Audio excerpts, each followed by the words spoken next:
2007-aisiais šalia Bėdų turgaus interneto puslapio, kuris beje pirmasis Lietuvoje pasiūlė patogią ir skaidrią aukojimo internetų sistemą, atsirado ir specialus projektas vaikams sergantiems pirmojo tipo cukriniu diabetu Diabetes LT.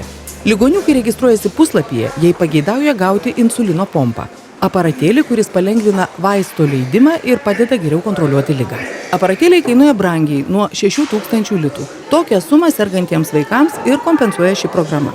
Ji veikia taip. Surinkę 6000 litų pirmajam eilėje esančiam nepilnamečiui pranešame, kad jau turime pinigų jo pompai kompensuoti.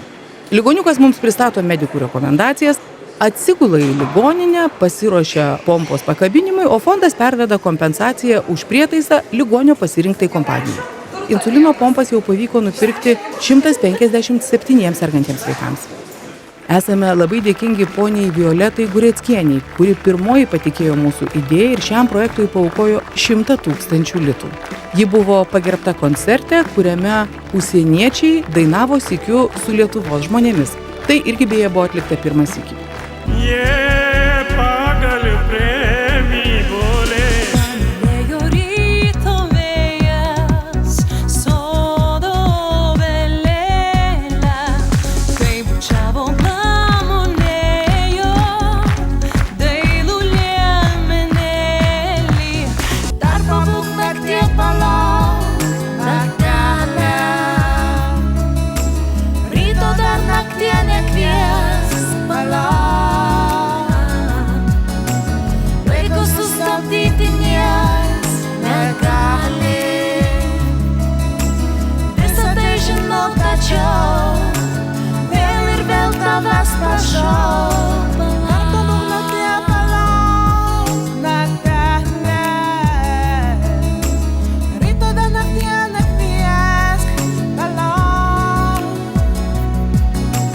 Nievan äiti se tyttönsä vahti, vaan kyllähän Nieva se jutkutti. Sillä eikö tätä poikoo märkyys haittaa, sillä kaskoo lahiasta laitaa. Salveli hipput, tipput, täppyt, tipput hiljalleen. Beje, šį projektą parėmė ir Jungtinių Amerikos valstijų lietuviai.